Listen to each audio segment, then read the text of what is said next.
के लाला का कलरावा रंग बौका पड़ावा रंग तेरा सूट साला बारावा होलिया में बनाई लेला भरावा रंग तेरा सूट साला बारावा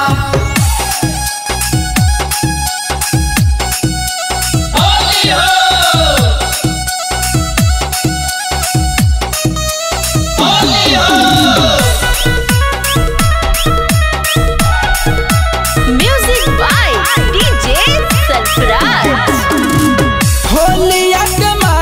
छौड़ी देबो भरपूर गे रंग अबीर डालबो नहीं धूल गे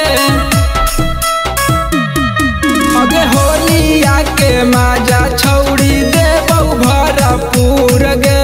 रंग अबीर डालबो नहीं धूल गे अगे ढोढ़ी रंगबो खोल के से टारावा सूट सालावारावा होलिया में बनाई लेला बारावा रंग देबो सूट सालावारावा होलिया में बनाई लेला बारावा होली हो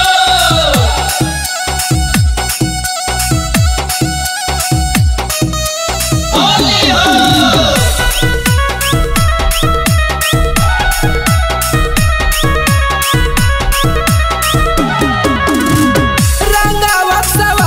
छौड़ी देतो सरफराज गे शुभ मुकांत देतो होली में ले सार गे